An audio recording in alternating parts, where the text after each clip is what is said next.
Hanya karena terlambat 1 menit, Laras memecat sopir setianya tanpa tahu bahwa keputusan itu akan mengubah seluruh hidupnya.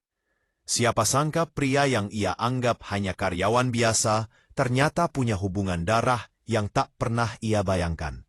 1 menit bisa menghancurkan segalanya. Tapi juga mungkinkah 1 menit yang sama bisa menyatukan keluarga yang telah lama terpisah? Sahabat semuanya, sebelum kita lanjutkan cerita ini, mari tuliskan di komentar dari mana saja sahabat menonton cerita ini. Semoga yang subscribe kami doakan dimudahkan segala urusannya, dilapangkan rezekinya, disehatkan badannya, dan dikabulkan segala hajatnya. Amin ya Robbal Alamin. Mari kita lanjut ceritanya. Jam dinding di ruang tamu rumah besar itu berdetak dengan teratur, menandai setiap detik yang bagi Laras terasa seperti napas hidupnya. Ia duduk tegak di kursi makan, menyeruput kopi tanpa gula dengan pandangan yang lurus ke arah jendela. Setiap pagi selalu sama, tenang, rapi, dan tepat waktu. Ia menyukai keteraturan. Baginya dunia yang terencana adalah dunia yang bisa ia kendalikan.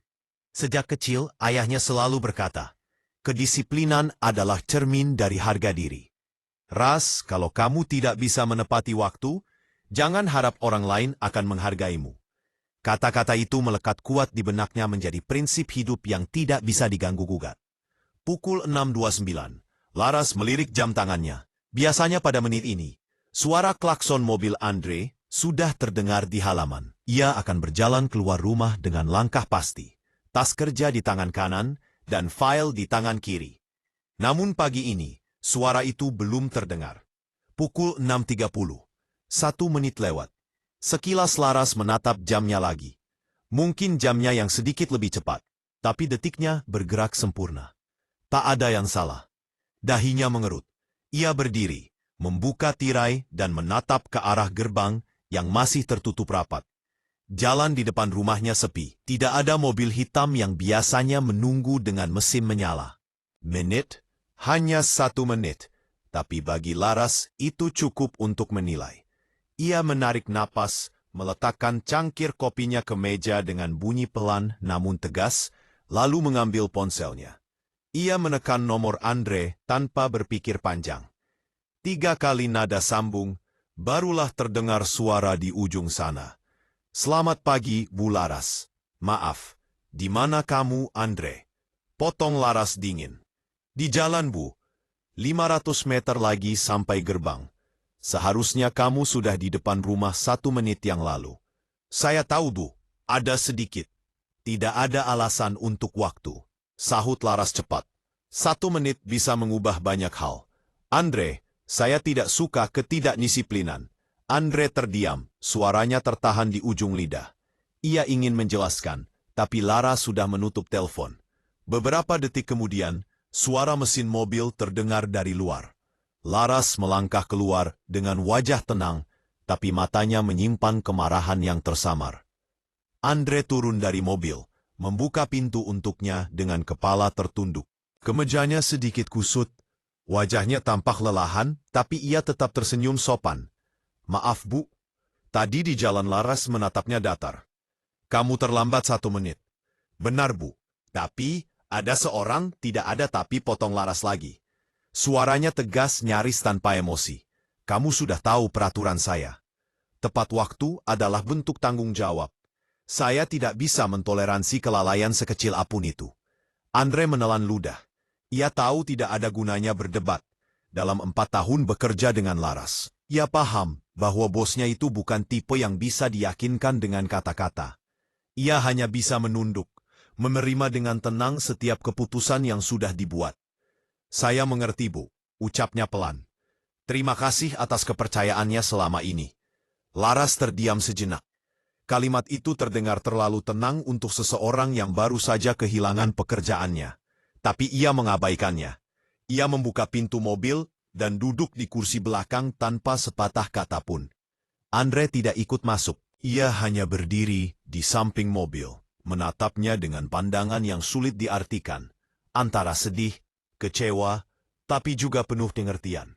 Sesaat tatapan itu membuat Laras sedikit tidak nyaman. Ada sesuatu di sana. Sesuatu yang terasa familiar, seperti mata yang pernah ia lihat di masa kecilnya. Tapi entah di mana, Laras menatap kembali. Tapi hanya sekilas, kamu tidak akan mengantarku lagi hari ini. Saya akan panggil sopir dari perusahaan, ujarnya dingin, lalu menutup pintu mobil. Andre mengangguk pelan. Baik, Bu. Semoga harinya menyenangkan. Ia berbalik perlahan, melangkah menjauh tanpa menoleh lagi. Sementara Laras duduk diam di dalam mobil, menatap punggung pria itu lewat kaca spion. Ada sesuatu di dadanya yang terasa sesak, tapi egonya menolak mengakuinya. Di perjalanan menuju kantor, Laras mencoba fokus pada pekerjaannya. Ia membuka laptop, memeriksa jadwal rapat, dan menulis catatan di ponselnya. Tapi pikirannya terus melayang pada satu hal. Tatapan Andre tadi. Tatapan yang tidak marah, tidak protes, hanya pasrah. Seolah ia tahu bahwa sesuatu lebih besar sedang menunggu di balik semua ini. Sesampainya di kantor, suasana seperti biasa. Semua karyawan berdiri memberi salam hormat dan Laras membalas dengan anggukan kaku. Ia langsung menuju ruangannya dan menatap cermin di dinding. Wajahnya tampak sempurna, rapi, tegas dan berwibawa. Namun di balik itu, ada sesuatu yang bergetar di matanya. Kenapa aku harus merasa bersalah? Gumamnya pelan. Dia hanya terlambat menit. Tapi semakin ia mencoba meyakinkan dirinya sendiri, semakin besar rasa bersalah itu tumbuh. Ia ingat bagaimana Andre selalu siap sedia setiap pagi, bahkan ketika hujan deras. Ia ingat bagaimana pria itu diam-diam menyiapkan kopi hitam tanpa gula di mobil setiap kali Laras berangkat rapat pagi. Ia ingat bagaimana Andre pernah menolak uang lembur, hanya karena tidak ingin dianggap bekerja demi bayaran semata. Semuanya terasa terlalu berarti untuk diputus hanya karena 1 menit di luar jendela hujan tiba-tiba turun. Rintik-rintiknya mengetuk kaca kantor, menimbulkan gema lembut yang membuat Laras melamun. Ia memandang keluar, dan untuk pertama kalinya dalam waktu lama, ia merasa tidak yakin dengan keputusannya. Kenapa tadi matanya seperti itu? Pikirnya dalam hati, seperti menyimpan sesuatu. Ia hampir menelepon Andre untuk menanyakan di mana dia sekarang. Tapi egonya menahan. Aku bosnya. Aku tidak perlu menjelaskan apapun, katanya pada diri sendiri. Namun kalimat itu tidak lagi terdengar meyakinkan. Siang hari, Mbok Yem, pengasuh yang sudah merawatnya sejak kecil, datang membawakan makan siang seperti biasa. Laras duduk di ruang makan kantor sambil membuka file. Tapi pandangannya kosong.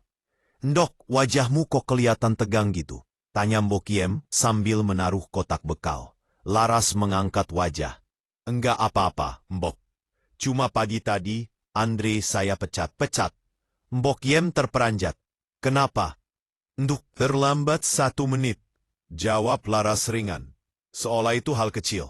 Tapi suaranya bergetar tipis. Mbok Yem terdiam lama. Menatap Laras dengan tatapan sulit ditebak. 1 menit ya, gumamnya pelan. Kadang 1 menit itu bisa menyelamatkan nyawa orang. Enduk kadang juga bisa menghancurkan hati. Laras mengernyit. Maksud Embok. Namun wanita tua itu hanya menggeleng. Sudahlah, Embok cuma ngomong, makan dulu biar pikiranmu nggak kemana-mana. Laras tidak menjawab. Ia hanya menatap jendela membiarkan kata-kata itu menempel di pikirannya. 1 menit bisa menyelamatkan nyawa orang. Hari itu terasa lebih panjang dari biasanya. Semua pekerjaan terasa berat. Di antara suara telepon dan rapat yang menumpuk, bayangan Andre tidak mau pergi dari kepalanya. Entah kenapa, ia merasa kehilangan seseorang yang jauh lebih penting daripada sekadar karyawan. Dan malamnya ketika Laras pulang ke rumah, ia berhenti sejenak di depan gerbang. Tempat Andre biasanya menunggu dengan senyum ramah. Kini kosong, Ia berdiri di sana beberapa saat menatap lampu jalan yang temaram. Ada sesuatu di dadanya yang menyesak, seperti ada bagian dirinya yang hilang begitu saja. Ia menarik napas panjang, menatap jam tangannya. Pukul 20.30. Waktu terus berjalan tepat teratur, tanpa menunggu siapapun. Tapi entah mengapa malam itu Laras berharap waktu bisa berhenti. Hanya 1 menit saja, karena mungkin 1 menit itu adalah kesalahan terbesarnya. Sudah 2 minggu berlalu sejak hari itu. Hari ketika Laras memutuskan untuk memecat Andre hanya karena 1 menit keterlambatan. Waktu terus berjalan seperti biasa. Tapi entah kenapa, dunia di sekitarnya terasa berbeda. Semua masih sama. Kopi hitam tanpa gula di pagi hari, jadwal rapat yang padat, senyum formal dari para karyawan. Namun di antara semua itu, ada ruang kosong yang tak bisa ia jelaskan. Mobil hitam yang dulu terasa nyaman, kini seolah kehilangan ruhnya. Sopir barunya Roni memang rajin dan patuh, tapi ada sesuatu yang berbeda dari cara dia menatap kaca spion, dari cara ia membuka pintu, bahkan dari cara ia berbicara. Semuanya terasa kaku, tidak tulus seperti Andre. Setiap pagi, Laras masih berangkat pada waktu yang sama. Tapi perjalanan menuju kantor kini sunyi. Tidak ada obrolan ringan tentang cuaca. Tidak ada suara tawa pelan dari kursi depan. Dan yang paling ia rindukan, tidak ada musik pelan yang biasanya diputar Andre untuk menenangkan suasana. Dulu Laras tidak pernah memikirkan hal-hal kecil seperti itu. Ia menganggap kesunyian adalah teman terbaik bagi ketenangan pikirannya. Tapi kini kesunyian yang sama justru terasa menyesakkan. Suatu pagi, ketika mobil berhenti di lampu merah, Laras secara refleks menoleh ke kursi depan. Ia ingin mengatakan sesuatu, mungkin sekedar komentar tentang langit yang mendung atau berita di radio. Tapi yang ia lihat hanya punggung Roni yang tegap tanpa ekspresi. Ia menarik napas pelan dan kembali diam. Sejak Andre pergi, rumah pun terasa asing. Mbok Yem masih setia menyiapkan sarapan, tapi wajahnya selalu tampak murung. Kadang Laras menangkap pandangan iba dari wanita tua itu, namun memilih pura-pura tidak tahu. Ia tidak ingin membuka percakapan yang mungkin membuatnya goyah. "Endo," panggil Mbok Yem suatu pagi sambil menatap meja makan. "Sopirmu yang baru itu orangnya baik." "Ya?" Laras menatap koran di tangannya. "Baik, disiplin juga. Tapi kayaknya belum terlalu ngerti kebiasaanmu ya, Endo. Kopi hitamnya tadi Mbok yang bikin. Biasanya kan Andre yang nyiapin di mobil." Nama itu membuat jantung Laras berdetak lebih cepat dari biasanya. Tapi ia menahan diri, tetap tenang. "Tidak apa-apa, Mbok nanti juga terbiasa." Jawabnya singkat. Mbok Yem mengangguk pelan, tapi sorot matanya menyimpan sesuatu. Kadang kalau sudah biasa sama satu orang, endok diganti sebaik apapun, rasanya tetap beda. Laras tidak membalas. Ia tahu maksud ucapan itu, tapi memilih menutup telinganya.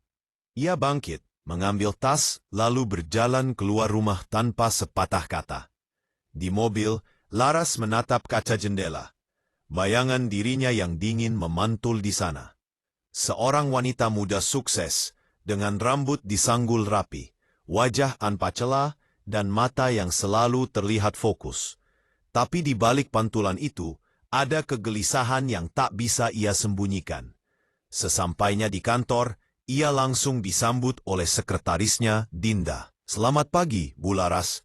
Hari ini rapat jam 9. Lalu ada meeting dengan klien jam 11. Laras mengangguk. "Baik, siapkan file presentasinya." "Baik, Bu." Semuanya berjalan normal, terlalu normal. Tapi justru disitulah masalahnya. Tidak ada yang salah, tapi tidak ada yang terasa benar juga. Siang harinya, Laras berdiri di depan jendela ruangannya. Dari lantai 12, ia bisa melihat jalanan yang ramai. Mobil-mobil berlalu lalang, orang-orang berjalan terburu-buru. Semua sibuk mengejar waktu. Ia seharusnya merasa senang. Semua berjalan sesuai jadwal, sesuai prinsip hidupnya. Tapi yang ia rasakan hanyalah kelelahan yang aneh. Semacam hampa yang tidak bisa ia definisikan. Tanpa sadar, pikirannya kembali pada pagi itu. Ketika Andre menatapnya dengan mata yang tenang sebelum pergi, ada sesuatu di tatapan itu yang terus menghantuinya, seperti pesan yang belum sempat disampaikan. Sore harinya, setelah semua pekerjaan selesai, Laras memutuskan untuk pulang lebih awal. Ia jarang melakukannya, tapi hari itu ia merasa cukup lelah. Dalam perjalanan pulang, mobil kembali terjebak macet. Lampu jalan memantul di kaca, menciptakan bayangan samar di wajahnya. Ia menatap spion depan dan lagi-lagi teringat Andre. Bagaimana pria itu selalu tenang meski jalanan macet parah. Dulu Andre sering berkata, macet itu kayak hidup Bu. Kadang berhenti, kadang jalan, tapi tetap sampai di tujuan. Laras dulu hanya menanggapinya dengan senyum tipis, menganggapnya omong kosong. Tapi sekarang, kalimat itu terasa lebih dalam. Ketika mobil tiba di rumah, Laras berjalan masuk dengan langkah pelan. Rumahnya besar, modern, tapi dingin. Tidak ada suara selain detik jam dan hembusan angin dari pendingin ruangan. Ia meletakkan tas di meja, melepas sepatu, lalu berdiri lama di ruang tamu. Di sudut ruangan masih tergantung jaket Andre yang ia lupa suruh ambil. Jaket hitam polos itu tergantung rapi di gantungan, seolah menunggu pemiliknya kembali. Laras melangkah mendekat, menyentuh kainnya perlahan. Masih ada bau parfum lembut yang familiar. Ia terdiam lama. Matanya memanas tanpa alasan. Kenapa rasanya seperti kehilangan sesuatu yang lebih dari sekadar karyawan? Bisiknya pelan. Di saat yang sama, langkah kaki terdengar dari arah dapur. Mbok Yem muncul sambil membawa piring kecil berisi potongan buah. Endok, kamu belum makan malam nih.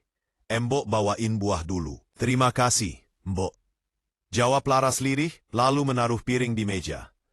Mbok Yem memerhatikan Laras yang menatap jaket itu. Itu jaketnya Andre.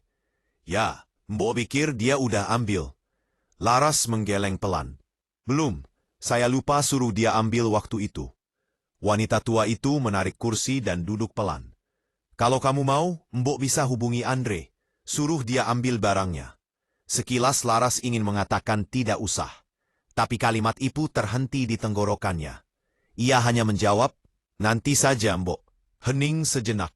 Mbok Yem memandangi wajah Laras yang tampak letih. Katanya pelan.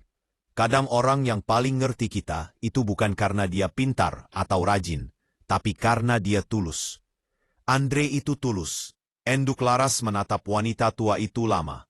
Ada getaran halus di hatinya, tapi ia tidak ingin terlihat lemah. Saya tahu, Mbok, tapi aturan tetap aturan. Saya tidak bisa mengabaikannya hanya karena rasa iba. Mbok Yem menghela napas. Aturan memang penting, Enduk, tapi jangan sampai aturan bikin kamu kehilangan hal yang berharga. Laras tidak menjawab. Ia bangkit dan berjalan ke kamarnya, meninggalkan Mbok Yem yang hanya bisa menatap punggungnya dengan tatapan khawatir. Malam itu, Laras berbaring di ranjang sambil menatap langit-langit. Ia mencoba tidur, tapi pikirannya terus berputar.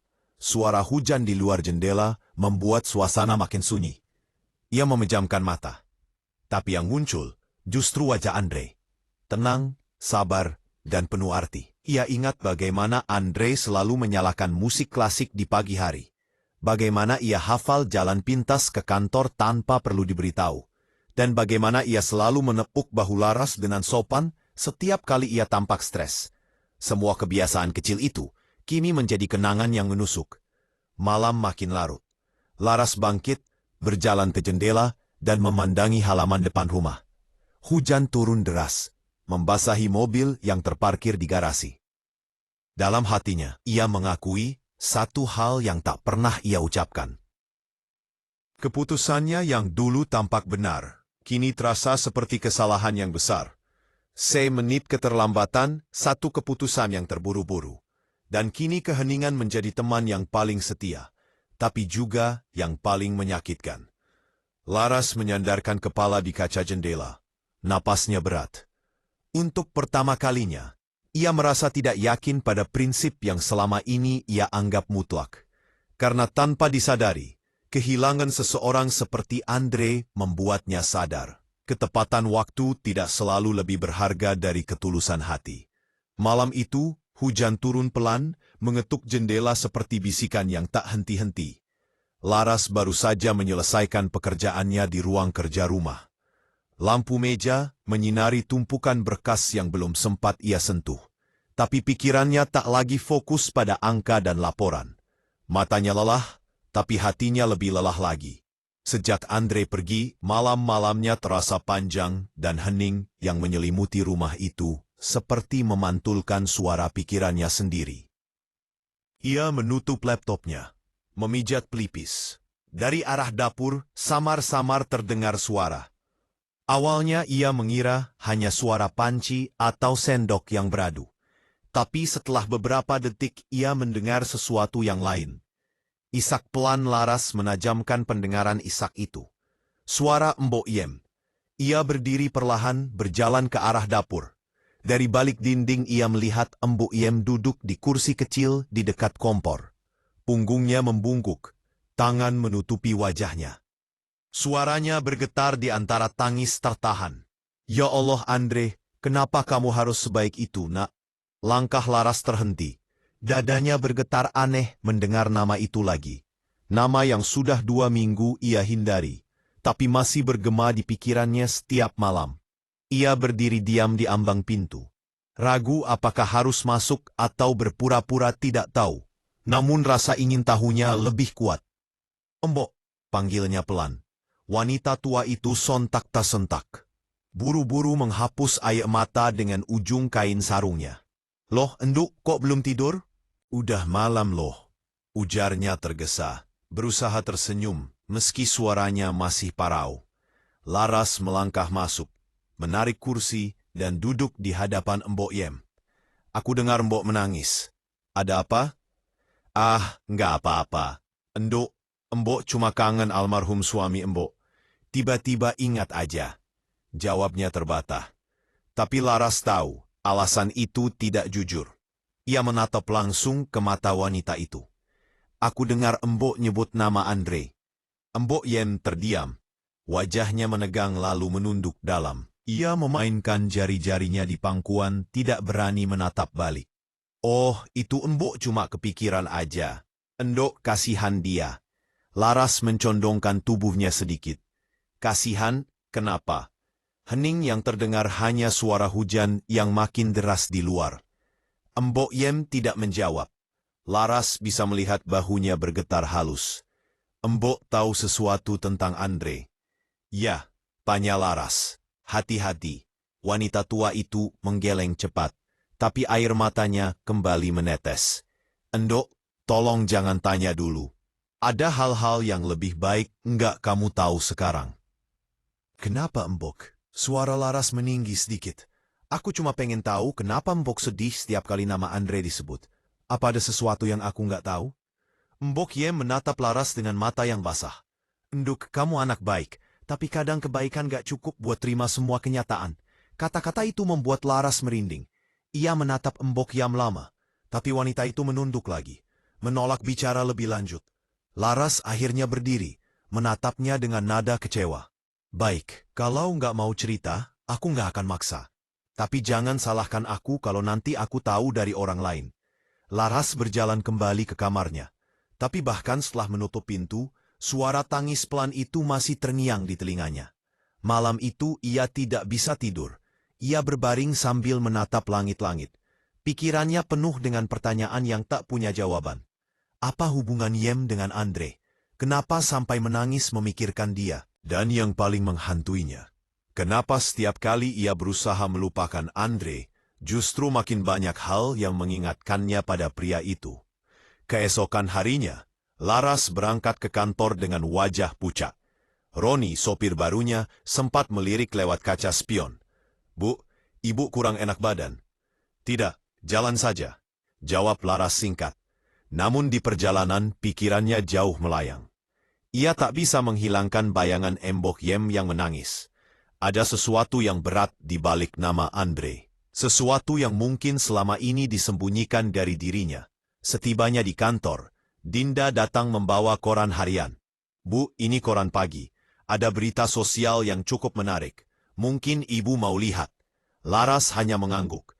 Ia membuka halaman depan, lalu berhenti ketika matanya tertumbuk pada satu kolom kecil di bagian bawah. Seorang pria muda terlihat membantu seorang wanita tua yang pingsan di trotoar depan rumah sakit Harapan Sehat. Pria itu sempat menolak disebut pahlawan dan memilih mengantarkan wanita tersebut ke IGD sebelum akhirnya menghilang. Dari kesaksian warga, pria itu dipanggil Andre. Laras tertegun. Jantungnya berdetak cepat. Nama itu lagi, Rumah Sakit Harapan Sehat. Ia membaca berulang-ulang seolah tak percaya. Andre di rumah sakit. Gumamnya pelan. Ia segera menutup koran itu dan berdiri. Dinda, tolong kosongkan jadwalku sore ini, ujarnya tergesa. Ada keperluan mendadak, Bu? Iya, sangat mendadak. Sepanjang siang, Laras tidak bisa berkonsentrasi. Di layar komputernya, angka-angka tampak kabur. Ia hanya memikirkan satu hal. Apakah benar Andre yang disebut di berita itu? Dan siapa wanita tua yang ia bantu? Pukul sore, ia akhirnya memutuskan pergi. Mobil melaju ke arah Rumah Sakit Harapan Sehat. Di sepanjang jalan, dadanya berdebar hebat. Ia tidak tahu apa yang akan ia temukan di sana. Tapi dorongan untuk mencari tahu terasa tak tertahankan. Setibanya di rumah sakit, Laras turun dan langsung menuju bagian informasi. Permisi, saya mencari seseorang bernama Andre. Mungkin dia baru-baru ini sering datang ke sini. Petugas resepsionis memeriksa layar komputer lalu berkata, ada satu pasien atas nama Andre, tapi bukan pasien rawat inap. Hanya pengunjung yang sering datang ke ruang 204. Pasien atas nama Ibu Sumarni. Laras mengerutkan kening. Ibu Sumarni. Ya Bu, beliau pasien lanjut usia dirawat karena komplikasi paru-paru. Nama itu asing, tapi entah kenapa, dada Laras terasa sesak. Ia mengucapkan terima kasih dan melangkah menuju lantai 2. Lorong rumah sakit itu sepi. Hanya terdengar suara mesin infus dan langkah kaki suster yang lewat sesekali. Laras berjalan perlahan hingga akhirnya berhenti di depan pintu bertuliskan ruang 204. Dari celah pintu yang sedikit terbuka, ia melihat sosok pria duduk di kursi mengenakan kemeja biru sederhana. Rambutnya agak berantakan, tapi sikapnya lembut saat mengganti handuk di dahi seorang wanita tua di ranjang.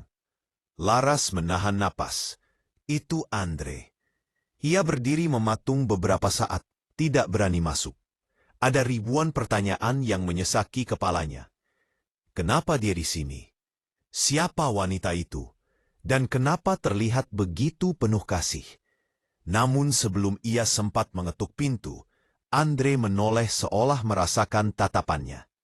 Mata mereka bertemu sekilas. Andre tampak terkejut, tapi tidak marah. Ia hanya menatap dengan pandangan yang sama seperti terakhir kali mereka berpisah tenang. Dalam menyimpan sesuatu yang tidak bisa dijelaskan.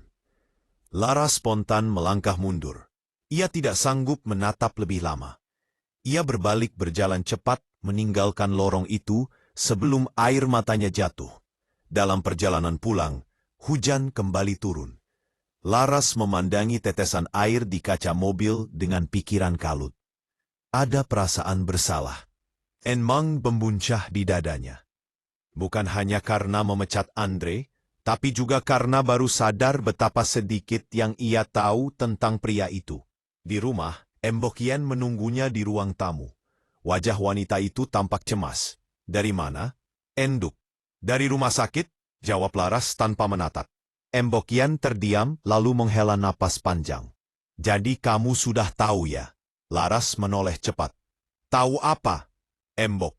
Wanita tua itu memejamkan mata sebentar lalu membuka perlahan. Ada air mata yang tertahan di sudut matanya. Tentang Andre dan tentang siapa yang sebenarnya dia rawat di sana. Laras menatapnya dengan mata melebar. Siapa Embok? Siapa wanita itu? Embokien menunduk. Suaranya bergetar. Orang yang seharusnya nggak pernah kamu lupakan. Enduk.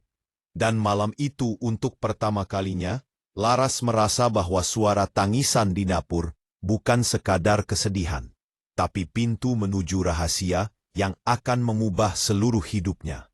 Pagi itu, rumah Laras terasa lebih sunyi dari biasanya. Hujan semalam masih menyisakan aroma tanah basah yang mengeluar dari halaman.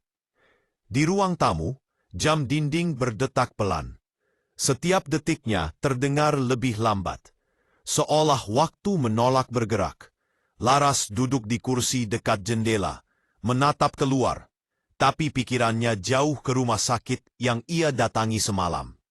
Bayangan Andre masih menempel di benaknya. Wajah lelah tapi tenang. Tangan yang begitu hati-hati menyeka kening wanita tua di ranjang. Tatapan matanya saat mereka bertemu di lorong rumah sakit itu seperti menyimpan sejuta kata yang tidak pernah terucap. Sejak itu ada yang berubah dalam dirinya, campuran rasa penasaran, bersalah, dan ketakutan yang tidak bisa ia jelaskan. Ia meneguk kopi yang sudah dingin, lalu berdiri. Langkahnya tanpa arah membawa ia ke ruang kerja ayahnya.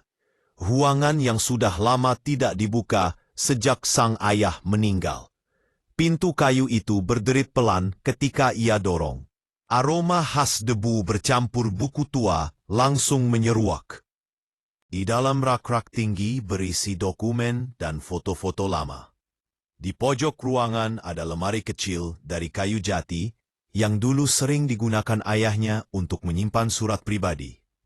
Entah mengapa, hari itu Laras terdorong untuk membukanya. Ia menarik napas dalam lalu membuka laci paling bawah. Di sana tersimpan beberapa map coklat, seikat surat, dan sebuah kotak kayu kecil yang tertutup kain putih. Ia menarik kotak itu keluar, meniup debu di atasnya, lalu membukanya perlahan. Isi kotak itu sederhana. Selembar kain bayi, beberapa foto lama, dan gantungan kunci berbentuk bintang. Laras tersenyum samar mengenali beberapa barang itu. Tapi di antara tumpukan foto, satu lembar menarik perhatiannya. Foto itu sudah agak robek di bagian pinggir. Warnanya pudar. Dalam foto, tampak seorang wanita muda tersenyum lembut sambil menggendong bayi. Di sampingnya berdiri anak laki-laki kecil, berusia sekitar 5 tahun, berkulit sawo matang, dan berlesung pipit. Tatapan anak itu begitu familiar. Laras mengerutkan kening, mendekatkan foto ke cahaya. Wajah kecil itu mirip sekali dengan Andre. Terlalu mirip. Jantungnya berdetak lebih cepat. Ia menatap foto itu lama, mencoba menolak pikiran yang mulai muncul. Tidak mungkin. Pasti cuma kebetulan. Mungkin anak di foto ini adalah sepupuku atau anak teman ayah. Tapi semakin ia perhatikan, semakin sulit ia menepis kemiripan itu dari bentuk mata, senyum, bahkan cara anak itu berdiri. Laras menarik napas panjang, mencoba menenangkan diri. Ia menyandarkan diri ke kursi, menatap langit-langit. Kenapa semua hal akhir-akhir ini selalu kembali ke Andre? Gumamnya. Ia menatap lagi foto itu, kali ini memperhatikan wanita di dalamnya. Wajah wanita itu lembut, tapi di matanya ada kesedihan samar. Ia mengenali sedikit garis wajah ibu, mirip dengan ibunya, tapi lebih muda. Ini siapa ya? Bisiknya pelan. Ia membalik foto itu. Di belakangnya ada tulisan tangan ayahnya yang mulai memudar. Untuk Laras dan Andre. Semoga selalu saling menjaga. Meski waktu memisahkan, darah Laras terasa berhenti mengalir. Ia membaca ulang kalimat itu berkali-kali, memastikan ia tidak salah baca.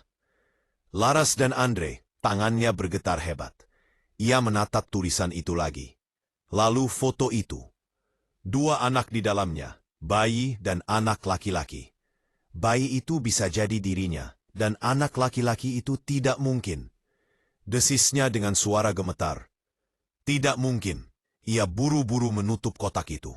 Seolah ingin menolak semua yang baru ia temukan. Tapi rasa penasaran sudah terlalu dalam untuk ditinggalkan begitu saja. Hari beranjak sore. Laras tak bisa berhenti memikirkan foto itu. Setiap kali menatap langit di luar jendela, Bayangan wajah Andre kecil terus menghantui pikirannya. Ketika malam datang, langit gelap tanpa bintang.